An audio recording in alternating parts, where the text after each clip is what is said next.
welcome back everybody. Thank you for watching another video. So today we're going to talk about what exactly a gentleman's knife is. Now if you enjoy this content and you haven't subscribed to the channel, please take some time and click that subscribe button down at the bottom. And if you want to purchase any of these knives, I'm going to try to leave links for all of them in the description below. But you can make an argument that any knife is a gentleman's knife because a knife is a true gentleman's tool. However, I do think that there are some knives that better fit the description of a gentleman's knife. Here's just an example of one that I think wouldn't. This is a Cold Steel Recon 1. That's more of a outdoor tactical knife. Kind of ominous looking. If you take this out at work, then you're like, whoa, take it easy. I mean, even if you scale it down with the M16 from CRKT, you know, pretty kind of, hey, what you gonna do with that thing? It's all black, right? Tonto blade shape. A little bit more on the tactical outdoorsy side, really meant for hard usage. Now there are some knives I think that can bridge the gap in between those two, like the Buck 110. This knife, absolute classic, right? When you look at one of these, you think, oh man, I remember my grandpa used to have one of these. It's got these wooden handles, brass bolsters. It's got this classic, just classic clip point blade, but still on the larger side. But the wooden handles make it look so classy.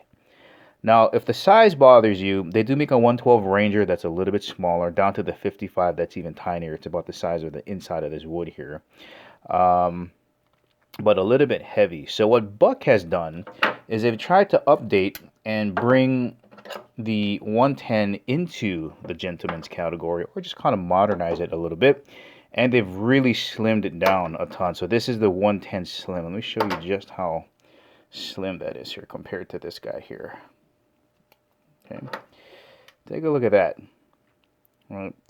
This I would consider a gentleman's knife. Really what we're talking about is lighter, not as crazy looking. Handles are going to be made of more, I would say, exotic materials. I mean, I consider my Cardinal a normal handle because I think that's pretty neat looking. And most of them are going to have pocket clips for ease of carry in your pocket. Pant pocket, jeans pocket, a suit pocket.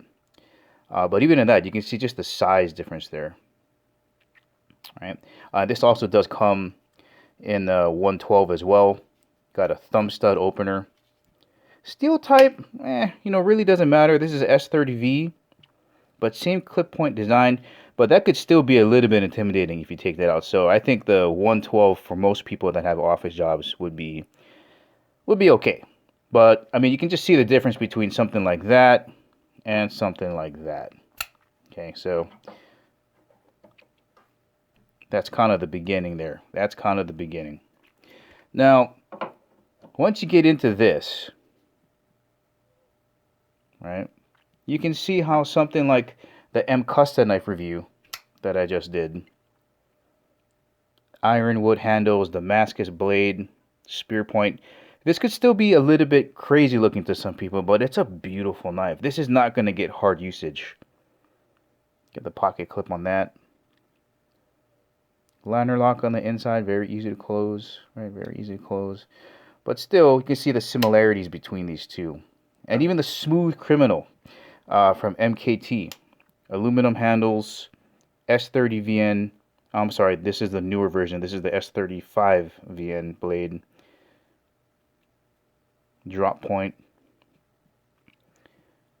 More fancy schmancy. So there's a good look at what I believe is a gentleman's knife. Right, there's, I think, 3 really good examples.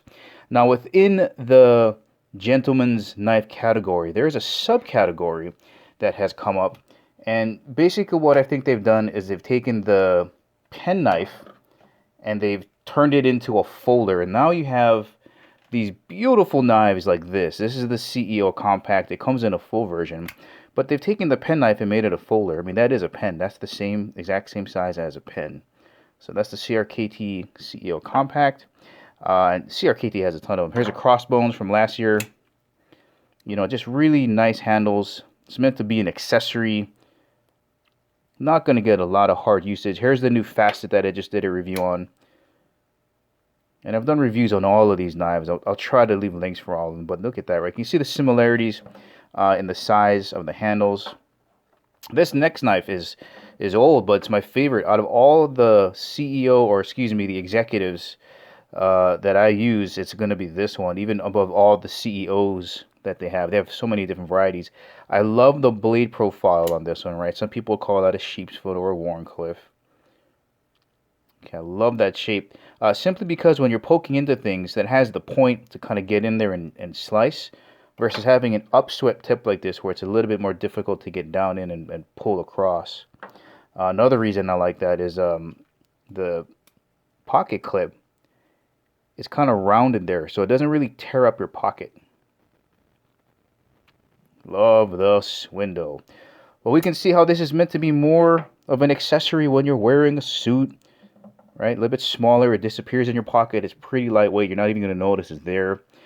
But those are just some differences, I think, between what you're going to get in a tactical folder like this, or an outdoor knife like that, the Buck 110, and the new gentleman type knives like the one from Mcusta, and the new executive gentleman's knives. Well, alright guys, I hope you enjoyed that content. Remember, if you haven't subscribed to the channel, please click that subscribe button down at the bottom, and I'll try to leave links for all of these knives in the description below. Thank you for watching. I'll catch you in the next video.